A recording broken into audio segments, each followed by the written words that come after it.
Dito sa Papa Dudut Stories, ikaw ay hindi nag-iisa.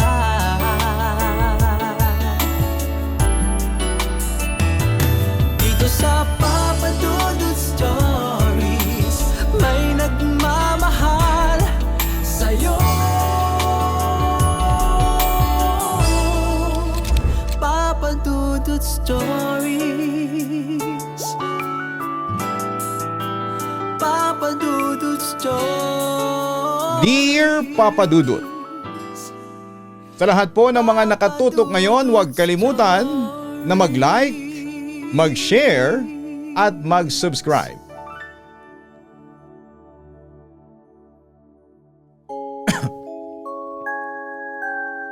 Magandang araw po sa inyo, Papa Dudut, at sa lahat ng mga taga-subaybay ng inyong programa. Matagal ko na pong naririnig ang inyong programa sa aking kapatid na matagal na pong subscriber. Gayon din sa mga patahian dito sa aming bayan na lagi nakatutok sa inyong YouTube channel at sa Spotify. Kaya naman isang araw sa aking panonood ng mga video mo online, at bigla ko nakita ang isa sa inyong mga post, ay naging interesado po ako na makinig. Nung una po ay nag-aalangan pa ako dahil baka ako hindi ko kayanin ang mga istorya dahil mag-isa lamang po ako sa bahay ng mga panahong yon. Pero dahil kaya ko naman pala ay eto na nga po ako at nahook na nga at nakasubscribe na rin po.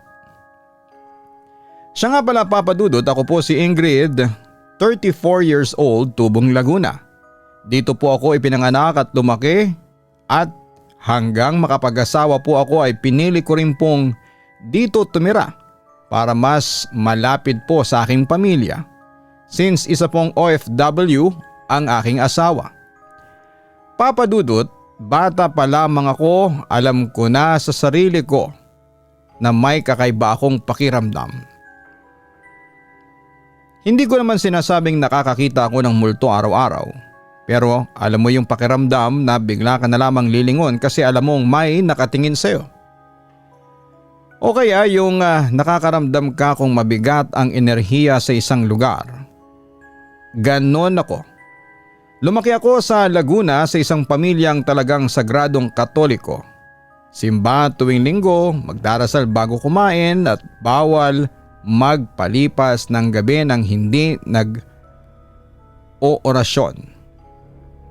Pero kahit na ganoon, tulad ng karamihang pamilya sa probinsya, talamak pa rin sa amin ang paniniwala sa mga albularyo, usog, bate at kulam.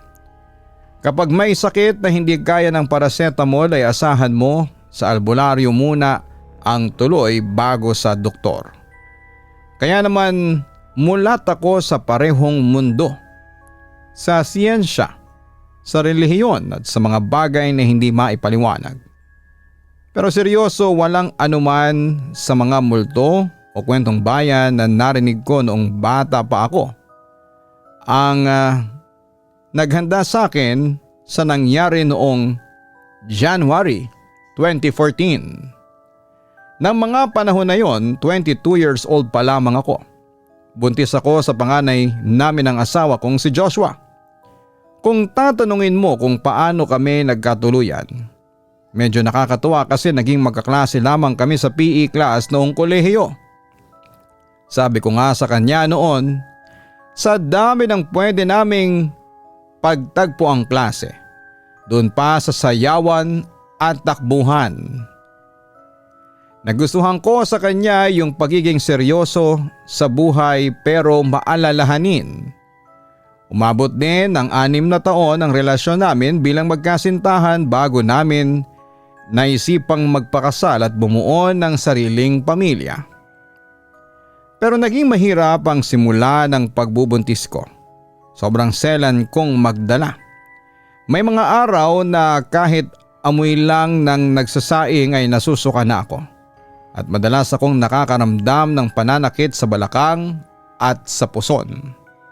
Dahil doon ay pinayuhan ako ng mga doktor na mag-resign muna sa trabaho para mag-bed rest. Mahirap din kasi dahil si Joshua ay nagtatrabaho noon bilang kolektor sa isang microfinance company doon sa Quezon Province. Malayo rin yon mula sa Laguna kaya ang usapan namin lingguhan ang uwi niya. Umalis siya ng Lunes ng madaling araw tapos ay Sabado ng hapon o gabi na ang balik niya sa bahay. Kaya naman ang kasama ko lamang sa bahay araw-araw para mag-asikaso sa akin ay ang nanay ko. Sanay na akong laging sabik sa Sabado para makita ang asawa ko. Pero noong araw na yon, Biyernes, January 2014, may kakaiba akong napansin. Ang pagkagising ko pa lang sa umaga, ang gaan-gaan ang pakiramdam ko. Yung dating mabigat kong pakiramdam dahil sa malaking tiyan ko ay biglang nawala. Ang sigla ko, nakakakilos ako ng maayos sa bahay at wala man lang sumasakit sa likod ko. Sabi ko pa kay nanay habang nag-aalmusal kami, "Nay, parang ang sarap ng gising ko ngayon. Ang gaan ng katawan ko." Sabi naman ni nanay baka raw dahil malapit na akong manganak kaya nag-a-adjust na ang katawan ko. Pero ang totoo ay kulang pa ng halos 3 linggo bago ang eksaktong due date ko kaya kampante pa rin ako. Ang mas nakakagulat pa, bandang hapon biglang bumukas ang pinto ng bahay namin. Paglingon ko si Joshua, bitbit ang bag niya at nakangiti. Napabalwas ako sa upuan. "Alahan, bakit andito ka na? Biyernes pa lang ah. Akala ko'y bukas pa ang uwi mo." Takang-taka kong tanong sa kanya habang tinutulungan ko siyang magbaba ng gamit. Hinalikan niya ako sa noo at hinawakan ang tiyan ko. Alam mo Han, nagmamadali talaga ako kanina. Nakakota na kasi ako para sa linggong ito sa mga singiling ko doon sa Quezon. Dapat pumasok pa ako sa opisina bukas ng Sabado para mag-remit pero ewan ko ba. Habang nagmumotor ako kanina, bigla na lang ako nakaramdam ng matinding kaba at urge na kailangan kong umuwi ngayon na. Parang may bumubulong sa utak ko na umuwi ka na. Umuwi ka na. Kailangan ka ng asawa mo. Kaya ayun, nagpaalam ako sa manager ko na sa Lunes na lang ako magre-remit at dumiretso na ako dito sa Laguna. Natawa pa kami ni nanay noong narinig namin yon. Ang sabi ni nanay baka raw nag-iinarte lamang si Joshua dahil nami-miss ako at ang baby namin sa tiyan ko. Pero sa loob-loob ko ay natutuwa ako kasi magkakasama kaming 3 ng mas maaga. Dahil masaya ang gabi at buo ang pamilya, maaga kaming naghapunan. Masarap ang tulog ko dahil katabi ko si Joshua sa kama. Habang si nanay naman ay natutulog din sa kabilang kwarto, Papa Dudut. Payapa ang buong paligid. Malamig ang simoy ng hangin ng Enero at mahimbing kaming nakatulog. Wala kaming kalam-alam na ang gabing yon na akala namin ay ordinaryong Biyernes lang ang magiging simula ng isang napakahabang gabi na hindi namin makakalimutan sa panghabang buhay. Papa Dudut, eksaktong 12:30 ng madaling araw. Bigla akong nalimpungatan. Alam mo naman kapag buntis lalo na kapag malaki na ang tiyan. Konting galaw lang ng bata o kaya ay konting piga sa pantog ay naiihi ka na talaga. Dahil nga sa masela ng pagbubuntis ko at hirap na akong maglakad-lakad sa gabi papunta ng banyo. Naganda na talaga si nanay ng arinola sa tabi ng kama ko. Para kung sakaling magising ako na naiihi ay hindi ko na kailangang pang maglakad sa madilim na bahay. Bumangon ako ng dahan-dahan. Umupo sa tapat ng arinola at umihi. Noong una akala ko ay normal na pag-ihi lamang. Pero habang tumatagal ay napapansin ko na parang ayaw tumigil ng agos. Alam mo yung pakiramdam na tapos ka ng umihi pero may lumalabas pa rin na parang gripo. Sinubukan kong tumayo at itaas ang pajama ko. Pero laking gulat ko dahil dire-diretso pa rin ang pag-agos ng mainit na likido sa mga hita ko. Diretsong pumapatak sa sahig. Doon na ako nagsimulang kabahan. Biglang bumilis ang tibok ng puso ko at hindi ito normal na ihi. Joshua Han, gising. Pabulong kong yugyog sa balikat ng asawa ko. Ayaw ko kasing biglang magpanik ang buong bahay pero nanginginig na talaga ang boses ko. Joshua, gising muna. Tingnan mo to. Bakit hindi natatapos ang pag-ihi ko? Dahil mababaw lang pala ang tulog ni Joshua. Agad siyang napabalwas at naupo sa kama. Noong una'y medyo pikit mata pa siya pero noong itinapat ko yung paa ko sa liwanag at nakita niyang basang-basa ako at patuloy ang tulo ng tubig, bigla siyang nataranta. Unang anak namin ito kaya pareho kaming walang kaalam-alam sa mga senyales ng panganak. Sa sobrang takot niya ay mabilis niyang pinuntahan si nanay na natutulog. Nay, gising po. Bakit kaya ganon si Ingrid? Kanina pa po ay tuloy-tuloy ang agos ng ihi niya. Hindi po humihinto. Alalang-alalang sabi ni Joshua habang niyuyugyog si nanay. Nalimpungatan si nanay, ang unang reaksyon niya ay dumiretso muna sa lababo para magsipilyo at maghilamos. Akala niya kasi ordinaryong gising lang. Pero nang mapansin niyang pabalik-balik si Joshua sa tabi ko at nakita niyang nanginginig ako sa takot habang hawak ang tiyan ko, dali-dali siyang lumapit sa akin. Tinignan niya yung sahig at yung pajama ko. Doon ko nakitang biglang pagbabago sa mukha ni nanay. Nanlaki ang mga mata niya at lamutla siya. Diyos ko, Joshua, panubigan na yan. Pumutok na ang panumigan ni Ingrid. Pasigaw na sabi pa ni nanay. Nang marinig ko ang salitang panubigan, parang gumuho ang mundo ko. Natakot ako ng sobra. Sabi ko sa sarili ko'y hala bakit ngayon? Enero pa lamang. Sa Pebrero pa ang kabuwanan ko. Kulang pa kami ng halos 3 linggo sa bilang. Sa reaksyon pa lamang ni nanay ay hindi na nag-aksaya ng panahon si Joshua. Kumaripas siya ng takbo para kunin ang susi ng sasakyan. Si nanay naman ay hindi na alam ang unang gagawin. Mabilis siyang nag-antanda ng krus, umarap sa maliit naming altar sa kwarto at hinawakan ang rosaryo na nakasabit doon. Habang nagdarasal si nanay ng mabilis ay lumingon siya sa akin. Magsuot ka ng jacket, Ingrid, dali. Manganganak ka na. Kailangan nating dumiretso sa ospital. Nagmamadaling utos ni nanay. Habang naghahanap si Joshua ng jacket, kinuha niya rin ang cellphone niya para tawagan si Dr. Lara, ang OB ko.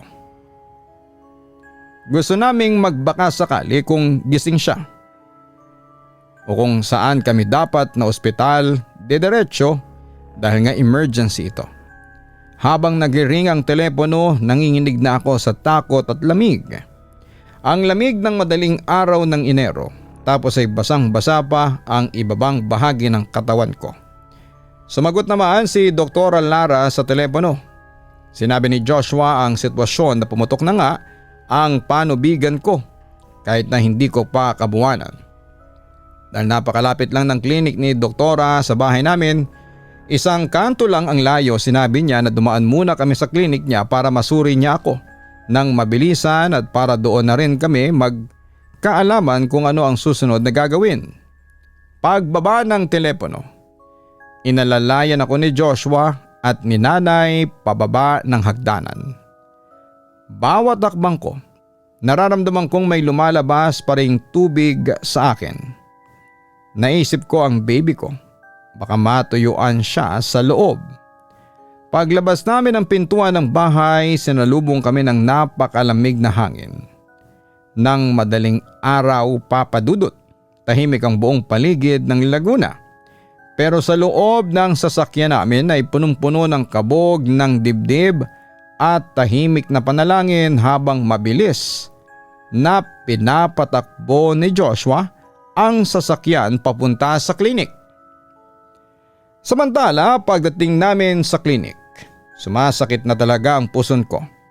Salubong ang kilay ni Dr. Lara habang seryosong chinecheck ang tiyan ko gamit ang Doppler at pinakikiramdaman ang heartbeat ng baby ko.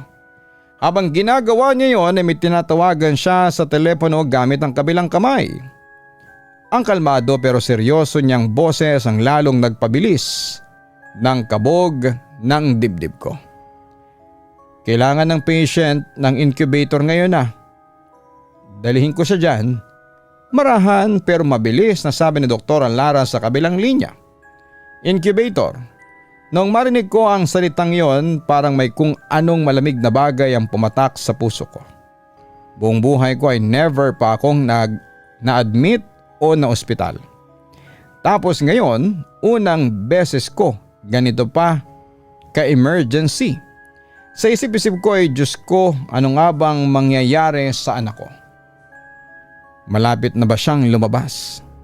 Wala akong ibang nagawa kundi ang magdasal ng magdasal sa isipan ko habang hawak-hawak ang krusipihyo sa kwintas ko. Dinala ako sa isang pribadong ospital sa Karatig Bayan.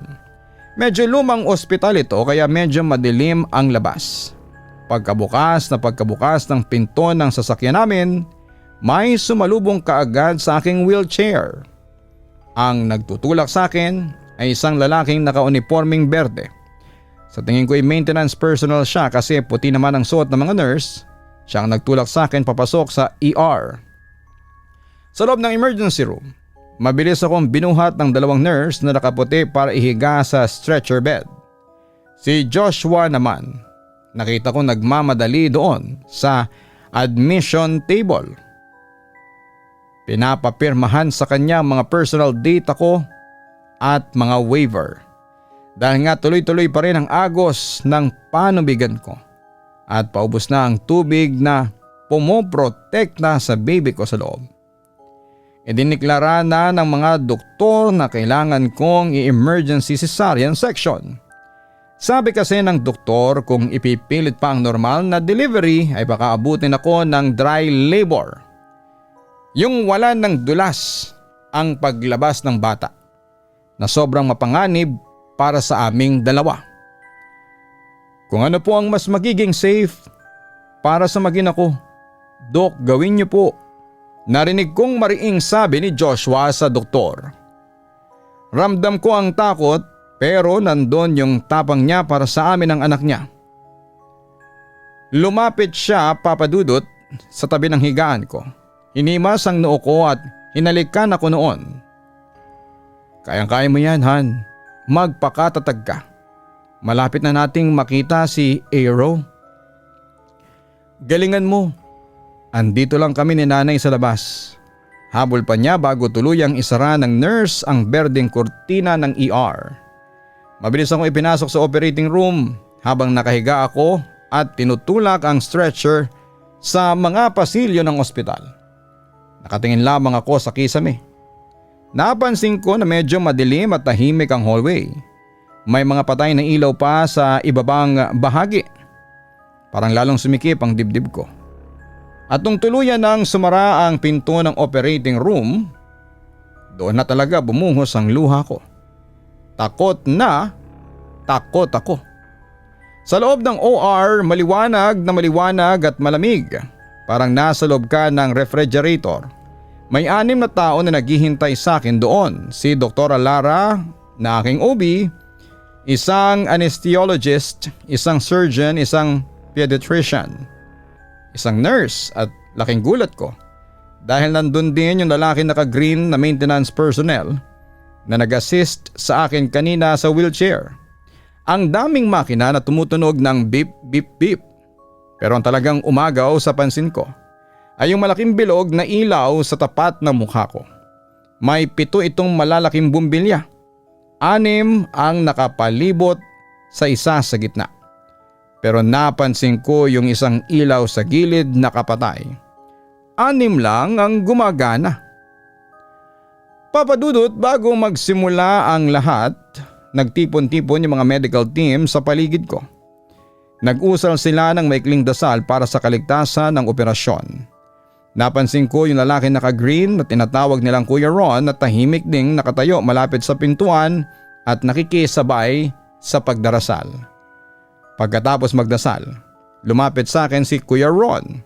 Siyang tumulong sa akin na itagilid at ibaluktot ang katawan ko para maiturok ng anesthesiologist ang epidural anesthesia sa likod ko. Dahil nga operasyon ay tinanggal na ang lahat ng suot ko at tinakpan lang ako ng tela. Medyo nahihiya ako noon pero hinawakan ni Dr. Lara ang kamay ko. Huwag kang mahiya Ingrid, normal lang ito.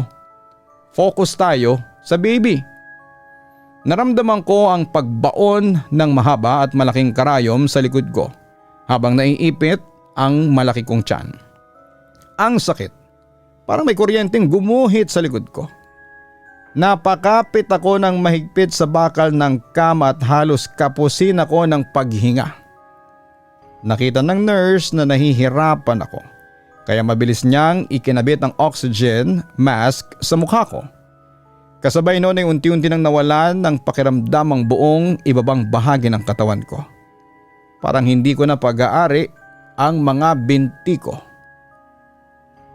Gising ako sa buong proseso pero medyo lutang ang isipan ko dahil sa mga gamot. Narinig ko pa yung isang nurse na nag-aanunsyo ng blood pressure ko. Dok, ang taas po ng BP niya, 250/130. Sobrang delikado na pala ng lagay ko noon pero wala na akong lakas para magpanic. Ramdam ko ang hila at uga sa katawan ko habang hinihiwa at binubuksan ang tiyan ko. Kahit nakaharang ang berdeng tela sa tapat ng dibdib ko ay nararamdaman ko ang bawat galaw nila sa loob ko. Sa gitna ng matinding ginaw, antok at walang tigil na panginginig ng buong katawan ko ay pinilit kong inilat ang mga mata ko. Gusto kong saksihan ang paglabas ng anak ko. At sa wakas, eksaktong 3:25 ng madaling araw, narinig ko ang isang napakalakas at napakatinis na iyak ng sanggol. Umalingaw-ngaw yon sa buong malamig na silid. Nakahinga ako ng maluwag. Nakita ko si Dr. Lara na itinaas ng bahagya ang baby para makita ko. Congrats Ingrid, isang malusog na baby boy, nakangiting sabi niya. Aero ko, paulit-ulit kong binubulong ang pangalan niya habang tumutulo ang luha ko. At dahil doon ay tuluyan nang gumaan ang pakiramdam ko, pumikit ang aking mga mata at dinala na ako ng antok sa isang malalim at payapang pagtulog. Samantala nagising ako sa loob ng recovery room, sobrang bigat pa ng talukap ng mata ko at tuyong-tuyo ang labi ko dahil sa epekto ng anesthesia. Unang pinihit ko ang ulo ko para hanapin si Joshua pero wala siya sa tabi ko. Ang nakita ko lang doon sa mahabang kahoy ng bangko sa gilid ng kwarto, nakaupo si nanay at ang tita Lani ko na kadarating pa lamang mula sa bahay para magdala ng mga gagamitin namin. Si Aero, Nay. Nasaan si Aero?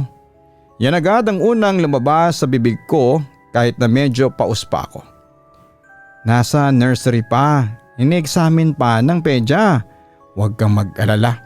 Andun ang asawa mo. Binabantayan ang anak mo. Sagot ni nanay habang tumayo at lumapit sa kama ko para ayusin ang kumot ko. Maya-maya pa ay bumukas ang pintuan at pumasok si Joshua. Laking tuwa ako dahil karga-karga na niya si Aero. Ang sabi ng nurse, salamat sa Diyos at hindi na raw kailangan ng incubator dahil kahit maaga siyang pinanganak ay malakas ang iyak niya at maayos ang timbang. Noong nilapag nila si Aero sa tabi ko para pasusuhin ko, doon ko naramdaman yung matinding kirot sa hiwa ko sa puson ko habang nawawala ang anesthesia. Sobrang sakit pala talaga. Dahil medyo hilong-hilo pa ako at parang naduduling sa antok. Pinili ko munang muling umidlip pagkatapos dumede ni Aero. Pero alam mo yon? Ang hirap matulog ng tuloy-tuloy sa ospital.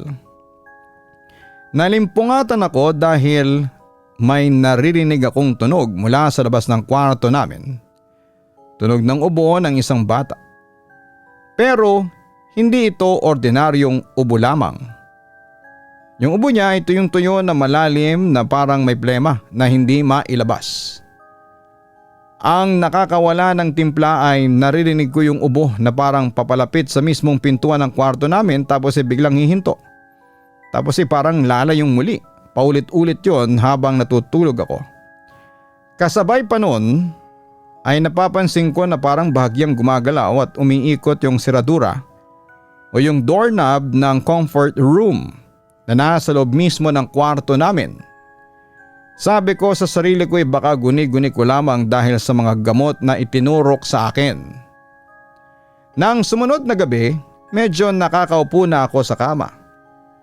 Gabi na noon kaya nakasindi yung TV na nakamount sa pader para manood kami ng balita. Si Joshua at si Nanay ang kasama ko sa kwarto habang si Tita Lani naman ay umuwi muna para mag-asikaso sa bahay. Bigla na namang umiyak si Aero. Grabe ang iyak. Parang natataranta na ewan. Binuhat siya ni Nanay para patahanin at tinignan kung may dumi ang diaper. Pero tuyo naman. Ang nakapagtataka tuwing ilalapag namin siya doon sa carrier niya na nakatapat sa dalawang drop light sa ilalim ng TV ay mas lalo siyang naglulupasay sa iyak. Parang ayaw na ayaw niya sa pwesto na yon.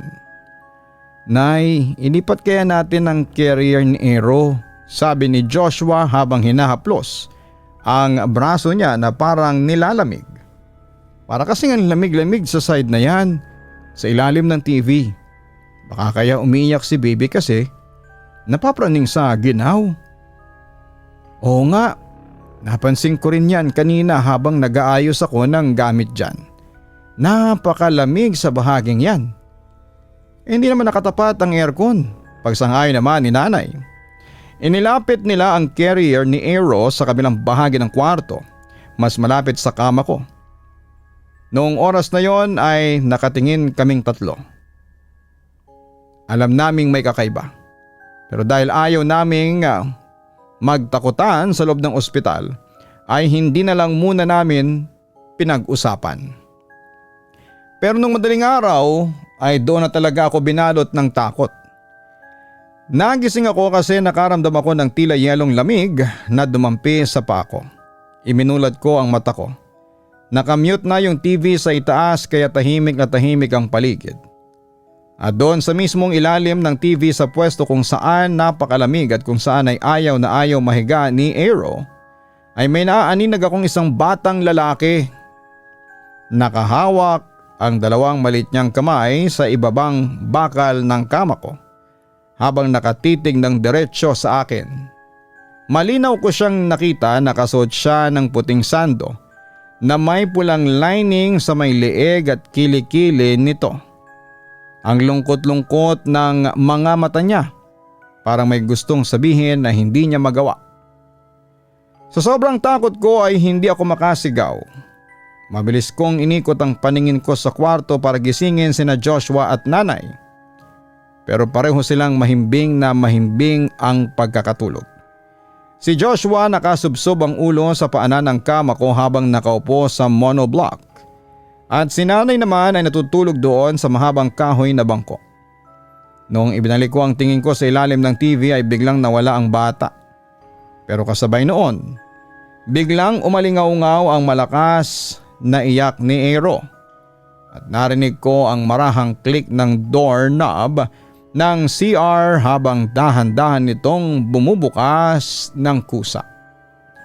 Dahil sa iyak ng bata at tunog ng pintuan ay napabalwas si Joshua. Bakit ba lagi nabubuksan tong pintuan ng CR? Nakakainis naman, sabi niya habang tumatayo para isaradong muli ng mahigpit. Sinubukan pa niyang buksan at isarado ang main door ng kwarto para tingnan kung may sira. Alam ko na.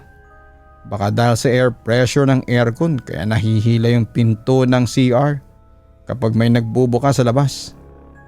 Nagdadahilan siya para pakalmahin ang sarili niya. Pero ako alam ko ang katotohanan. Hindi ordinaryong pintuan yon na pwedeng itulak ng hangin. Kailangan talagang itulip o ipihit ang doorknob para bumukas ito. Nay, mahina kong tawag kay Nanay na nagising na rin dahil sa ingay. Yung bata dun sa kabilang kwarto na kanina pa nating naririnig na inuubo, mga ilang taon na kaya yun?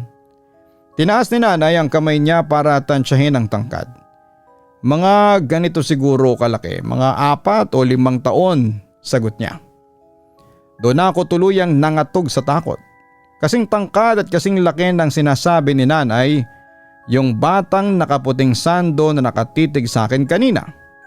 Paano siya makakapasok sa kwarto namin kung nakasara ang pintuan? Multo ba yun? Nay, kung ano-ano na yatang nakikita ko rito. Parang may nakita akong bata rito sa loob kanina. Nakatitig sa akin. Pag-amin ko sa kanila habang naiiyak na ako sa takot. Nanlaki ang mga mata ni nanay sa pag-aalala. Pero dahil ayaw niyang magpanik kami, pinili niyang magsalita ng pagalit o matigas. Ikaw magdasal ka. Dala lang yan ang mga gamot na itinurok sa iyo kaya ka namamaligno. Pero kahit na ganoon ang sabi niya, Papa Dudut, baka sa mukha niya napilit niya lang ding tinatago ang sarili niyang kilabot. Nang sumunod na hapon medyo gumaan ang pakiramdam ko kasi binisita ako ng mga kaibigan kong sina Richie at ang girlfriend niyang si Liza. Nagdala pa sila ng prutas at masaya kaming nagtatawanan at nagkwekwentuhan tungkol sa baby ko. Pero sa gitna ng kwentuhan namin ay bigla namang pumihit ang doorknob ng CR at bumukas ito. Sa katunayan, eksaktong pumasok din si Joshua mula sa labas dahil bumili ng pagkain. Hala, nagulat ako pre, sabi ni Richie habang nakahawak sa dibdib niya. Pagbukas mo ng main door sa labas, nakita ko talaga na umikot at bumukas din itong pinto sa CR eh. Alay, baka naman may ano rito sa kwarto nyo ha? Takot na bulong ni Liza habang lumalapit sa pwesto ni Richie. Muling idinahilan ni Joshua yung air pressure pero ang sulyap niya sa akin ay puno na rin ng pag-aalala dahil alam niyang hindi lang ako ang nakakapansin. Agad namang tumayo si nanay at marahas na sinarado ang pintuan ng CR. His, mga nagtatakutan pa kayo dyan. Ganyan talaga kapag kulong ang kwarto. Nagkakailahan ng hangin. Sabi niya para lamang mapatigil ang usapan. Pero ramdam ko na gusto na rin niyang makalabas sa silid na yon. Samantala dumating din sa wakas ang araw ng Lunes, ang araw na pinakahihintay ko kasi pwede na kaming lumabas ng ospital. Noong pumasok ang doktor para mag-rounds at sabihing pwede na kaming umuwi, basta kaya ko nang maglakad at makatayo ay hindi na ako nagdalawang isip. Kahit ang totoo ay kumikarot pa ng husto ang tahi ko sa puson tuwing umuupo ako. Pinilit ko talaga ang sarili kong bumangon. Sabi ko sa isipan ko ay bahala na ang sakit. Basta makalayas lamang kami sa kwartong ito. Sobra-sobra na ang pagkapraning at puyat na dinanas ko sa loob ng 3 araw. Dumating si tatay noong umagang yon para sunduin kami gamit ang sasakyan. Nagtulong silang dalawa ni Joshua sa pagbubuhat ng mga gamit namin. Yung mga bag, mga natirang diaper pati yung carrier ni Aero. Dahil marami-rami rin yung bitbitin ay naunang buwaba si tatay at si Joshua para i-load ang mga gamit sa compartment ng kotse. Kaming dalawa na lang ni nanay ang naiwan sa loob ng bakanting silid. Kalong-kalong ni nanay si Aero na mahimbing ang tulog at nakabalod pa ng pranela. Sumungaw ulit si tatay sa pintuan pagkatapos ng unang hakot. O Aero apo, uuwi na tayo sa bahay. Nakangiting wika ni tatay habang pinapanood ang panganay kong anak. Lumabas si nanay dala ang baby para dumiretso na sa elevator. Bago niya isara ang pintuan ay lumingon muna siya sa akin. Ingrid, diyan ka muna ha. Hintayin mo si Joshua na umakyat para alalayan ka. Huwag ka munang tatayong mag-isa. Opo nay, sagot ko naman habang nakaupo sa gilid ng kama. Pero nung sumarado ang pintuan at tuluyan akong naiwang mag-isa ay biglang pumasok ang isang nakakalunod na katahimikan sa loob ng kwarto. At doon ay parang nanadya na umalingaw-ngaw na naman yung pamilyar na tunog mula sa labas ng pintuan. Yung tuyo at malalim na ubo ng bata. At ang mas nakakatakot, parang nasa mismong tapat na ng pinto yung pag-ubo. Sa sobrang takot ko na baka biglang bumukas ang pinto ng CR o baka may makita na naman ako sa ilalim ng TV, habang mag-isa ako ay hindi ko na hinintay si Joshua. Pinilit kong tumayo. Humawak ako sa gilid ng kama. Dahan-dahang inihakbang ang mga paa kong medyo mabigat at nanginginig pa. At pinihit ko ang doorknob ng main door para lumabas sa pasilyo. Mas mabuti pang maglakad ako mag-isa sa hallway kesa manatili sa loob ng kwartong yon. Habang naglalakad ako sa hallway, Papa Dudut, dahan-dahan ang bawat hakbang ko habang ang isang kamay ko ay nakahawak sa pader para hindi ako ma-out of balance. Dahil narinig ko ulit yung ubo sa may gawing kanan ko, ay lumingon ako. At doon ay parang tumigil ang tibok ng puso ko.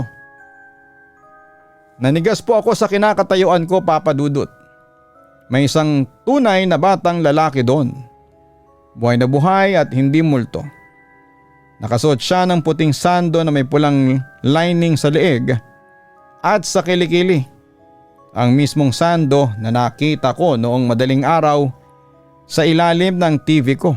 Hawak-hawak ng malit niyang kamay yung bakal na stand ng kanyang dextrose habang dahan-dahan siyang naglalakad. Akay siya ng tatay niya na nakasuot naman ng white t-shirt at black shorts. Habang naglalakad sila ay umuubo ng malalim yung bata. Yung eksaktong ubo na narinig kong pabalik-balik sa tapat ng kwarto ko gabi-gabi. Naramdaman ko ang biglang pagdaloy ng napakalamig na enerhiya mula sa mga paa ko paakyat sa buong katawan ko. Lahat ng balahibo ko sa braso, sa batok hanggang sa anit ko, nagsitayuan ng sabay-sabay. Natulala ako. Sabi ko sa sarili ko, Diyos ko, siya nga. Siya yung batang nakita ko sa loob ng kwarto ko, pero papaano? Ang batang ito ay nagpapagaling ngayon at buhay na buhay sa katabing kwarto. Pero ang itsura at suot niya ay eksaktong-eksakto doon sa kaluluwa o multong nagpakita sa akin sa room 204. Sa sobrang takot ko ay hindi ko na sila muling nilingon pa. Pinagmadali ko ang lakad ko kahit na sumasakit ang tahi ko. Sakto namang sumulpot si Joshua mula sa elevator sa dulo ng hallway. "O Han, bakit lumabas kang mag-isa? Sabi ni nanay, hintayin mo ako eh." Alalang tanong ni Joshua habang mabilis na lumalapit sa akin para hawakan ang bewang ko. Doon ako napaiyak sa takot at sa kaba. Humawak ako ng mahigpit sa braso niya habang nanginginig ang buong katawan ko. "Joshua, bilisan natin. Uwi na tayo ngayon na. Ayoko na talaga dito." Umiiyak kong bulong sa kanya. Hindi ko na hinintay na makarating kami sa kotse. Doon pa lamang sa hallway ay gusto ko nang tumakbo papalayo. Nang gabing makauwi kami sa bahay, talagang gumaan ang pakiramdam ko. Iba pa rin talaga kapag nasa sarili kang tahanan. Dahil ang panganay kong si Aero ay nandyan na. Excited ang lahat na makita siya na puno ng saya at ingay ang bahay namin. Dumating ang mga kamag-anak, pati na rin ang ilang mga kapitbahay na sabik makita ang baby namin. Si Tita Lani naman ay dumiretso kaagad sa kusina para magluto ng tinolang manok na lalagyan ng malunggay. Sabi kasi ni nanay, yan daw ang pinakamabisang pampagatas para sa akin. Habang masaya kaming naghahapunan sa kusina. Doon lang kami nagkaroon ng lakas ng loob na pag-usapan ng mga kakaibang nangyari sa ospital. Napakabangis naman kasi ng pagkain dun sa ospital na yun eh. Matabang na nga, tapos may nagpaparamdam pa sa kwarto natin. Biglang sabi ni nanay habang naghihimay ng sili. Naibuga tuloy ni Joshua nang bahagya yung iniinom niyang tubig dahil sa gulat. "Hala, naramdaman mo rin pala yun, Nay?" Gulat na tanong ni Joshua habang nagpupunas ng bibig. Akala ko ako lang ang nakakahalata. Abay oo naman. Nakakatakot kaya tuwing gabi kapag bumubukas ng kusa yung pinto ng CR, hindi ba? Pag-amin pa ni nanay. Kaya nga po sabi ko na lang sa inyo, gawa ng air pressure para hindi kayo matakot at magpanik doon. Natatawa ang sagot ni Joshua pero baka sa mukha niya na seryoso pa rin siya. Kaya nang sinabi sa akin ni Ingrid na may nakita siyang bata sa loob ng kwarto, naggalit-galitan na ako. Sabi ko magdasal siya dahil baka guni-guni lang ng mga itinuturok sa kanya. Baka kasi kapag nagpanik pa tayo lalong magtakutan. Ang totoo niyan, ako nga mismo ay natatakot na rin doon sa pwesto sa ilalim ng TV. Wika ni nanay habang idinaraos na lamang sa tawa ang kilabot na naramdaman niya. Doon ko na sinabi sa kanila ang totoong natuklasan ko noong mismong araw ng paglabas namin. Nay Joshua, alam niyo ba? Nagulat talaga ako nang lumabas ako sa hallway. Yung batang nakita kong nakatayo sa ilalim ng TV nung madaling araw. Siya yung totoong batang pasyente na inuubo sa katabi nating silid. Nakita ko siya noong palabas na tayo. Hawak yung dextrose niya at kasama ang tatay niya. Biglang natahimik ang buong hapagkainan. Kahit nga si Tita Lani na naghahanda ng platito ay napatigil. Seryosong tumingin sa akin si nanay. Ipagdasal mo pa rin ang batang yon, Ingrid. Baka kaya nagpapakita sa iyo ang kanyang imahe o kaluluwa ay dahil humihingi siya ng tulong sa iyo o kaya naman ay nang dasal. Pwede pala ang ganun bagay na no? Bulong ko naman. Buhay pa siya nun pero parang naglalakbay na pala ang kaluluwa niya habang tulog siya. Dahil siguro sa sobrang hina ng katawan niya. Ang dami kong tanong sa isipan ko na walang makasagot. Kinagabihan ay nag-research ako sa internet tungkol sa phenomenon na naranasan ko. Ang posibleng nangyari sa bata ay isang astral projection. O may kakayahan ang kaluluwa niyang makapaglakbay sa vicinity kung nasaan ang kanyang katawang lupa. Very risky daw ito kasi pwedeng hindi na raw makabalik ang kaluluwa sa mismong mortal na katawan nito dahil sa mga unseen forces. Ganun pa man, napahanga ako sa kakaibang kakayahan at katapangan ng batang yon. Sa kabilang banda noong February 3, 2014, eksaktong isang linggo matapos kaming makalabas sa ospital. Kinailangan naming bumalik doon ni Joshua. Gagamitin kasi namin ang resulta ng newborn screening ni Aero para sa unang check-up niya sa kanyang pedya.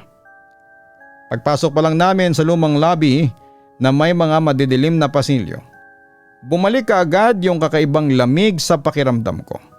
Habang busy si Joshua sa pagpirma at pag-aasikaso ng mga papeles sa receiving desk ng nurse station, napansin kong may lumabas na nurse mula sa katabing silid ng dati kong kwarto. Yung silid kung saan ay naka-admit yung bata. Dahil hindi talaga ako mapakali at gusto kong malaman kung okay na ang bata, lumapit ako sa desk at hindi ko na napigilang magtanong. Nurse, itatanong ko lang po sana. Kumusta na po kaya yung batang pasyente na nasa katabing room namin nung nakaraang linggo? Yung palaging inuubo ng malalim. Tumingin sa akin ang nurse at nakita ko ang biglang pagbabago ng ekspresyon ng mukha niya. Naging malungkot ang kanyang mga mata. Ay ma'am, kinabukasan po. Matapos kayong makalabas dito, namatay po yung bata. Hindi na po talaga kinaya ng katawan niya yung sakit niya. Nang marinig ko yon, literal na napatigil ako. Nagkatinginan kami ni Joshua at pareho kaming hindi nakapagsalita. Isang napakalamig na kilabot ang muling dumaloy sa mga ugat ko mula ulo hanggang paa. Doon ko tuluyang napagtanto ang lahat, ang batang nakaputing sando na malungkot na nakatitig sa akin at sa aking bagong silang na sanggol. Noong madaling araw na yon ay hindi lang basta paglalakbay ang kaluluwa. Ang ginawa niya, tila ba nagpapahiwatig at nagpapaalam na pala siya bago siya tuluyang lumisan sa mundong ito. Parang gusto ko na lang kaagad hilahin si Joshua para umalis na ng ospital na yon. Natakot ako na baka makita kong muli siya na sa pagkakataong ito ay totoong wala na sa pisikal na mundo. Papadudot nyo na po ang huling beses na tumapa kami sa ospital na yon. Pagka-check up ni Aero, napagpasyahan namin ni Joshua na ilipat ang pedya ng anak ko sa isang mas bagong klinika na mas malapit sa amin sa Laguna para hindi na kami bumalik doon sa lumang gusali. Ang bilis talaga ng panahon, Papa Dudut. Ngayon po si Arceo ay 12 years old na, napakalusog na bata at napakatalino. Kamakailan lang po ay nag-graduate na siya ng grade 6 na may honors. Active player din po siya ng taekwondo sa kanilang paaralan. At kamakailan lang ay nanalo siya bilang Best in Technical Director sa Campus Journalism ng kanilang eskwelahan. Sobrang proud na proud kami sa kanya ng asawa ko. Si Joshua naman po ay patuloy na nagtatrabaho bilang isang OFW ngayon para may taguyod ang aming pamilya. Habang ako naman ay naiwan sa Laguna para mag-asikaso sa bahay at munting prints and crafts business din namin para kahit paano ay nakakatulong sa mga gastusin. Ang mga bagay na naranasan namin sa ospital na yon, bagamat nananatiling isang napakalaking misteryo at kababalaghan na hindi kayang ipaliwanag ng medikal na siyensya, ay naging dahilan para mas lalo pang maging matatag ang aming pananampalataya at pananalig sa Panginoon, dahil alam namin na sa kabila ng nakakatakot at hindi maipaliwanag na bagay sa mundo, may mas mataas na kapangyarihan pa ring laging nagbabantay at nagpoprotekta sa atin. Hanggang dito na lamang po, Papa Dudut. Maraming salamat po sa pagbasa ng aking kwento at patuloy po kayong pagpalain ng may kapal. Pati na rin po ang inyong mga taga-subaybay. Ang inyong tagapakinig, Ingrid. Para sa isang tulad po ni Ingrid na may likas na sensitibong pakiramdam, ang pinakamahalagang hakbang ay ang patuloy na pag-aalaga sa kanyang emosyonal at espiritual na kapayapaan. Hindi biro ang pinagdaanan niyang trauma mula sa maselan at biglang panganganak na sinabayan pa ng isang nakakapanindig balahibo na karanasan.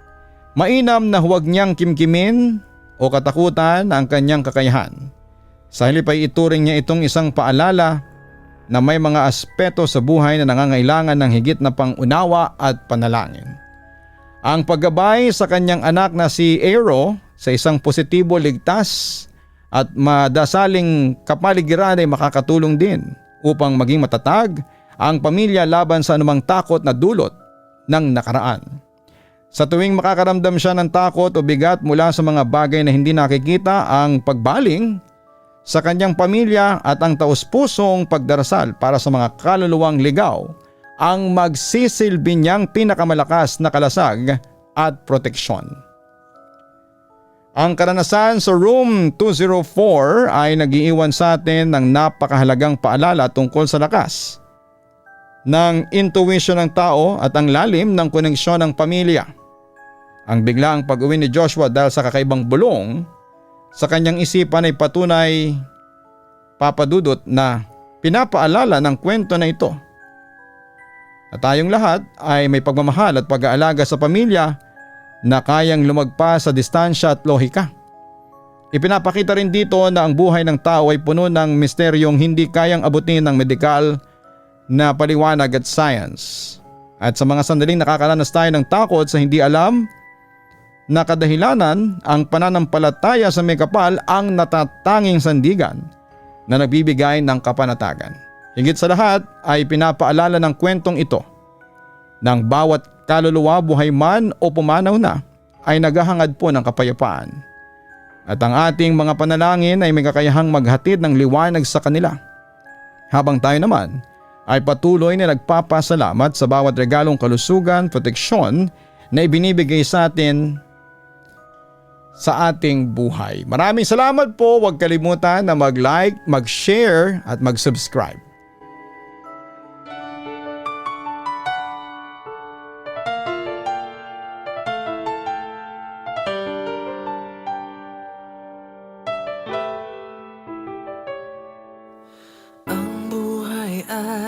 ay mahiwaga,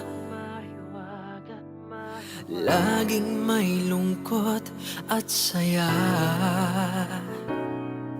Sa Papa Dudut Stories, laging may karamay ka.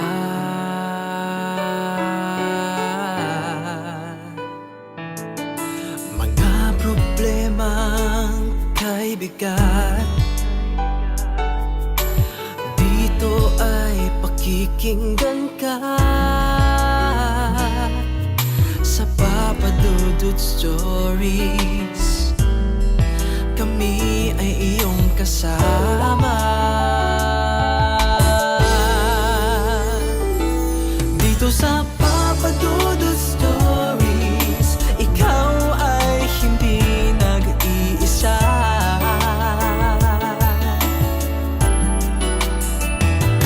Dito sa Papa Dudut Stories, may nagmamahal sa'yo. Papa Dudut Stories, Papa Dudut Stories,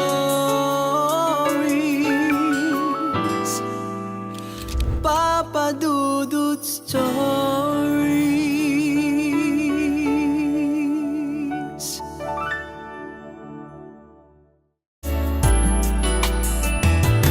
Dito sa Papa Dudut Stories, may nagmamahal sa'yo. Papa Dudut Stories, Papa Dudut Stories. Hello mga ka-online, si Papa Dudut po ito. Nag-enjoy ka ba sa ating kwento ngayong araw? Huwag kalimutan na i-share, mag-like at mag-subscribe. Maraming salamat po.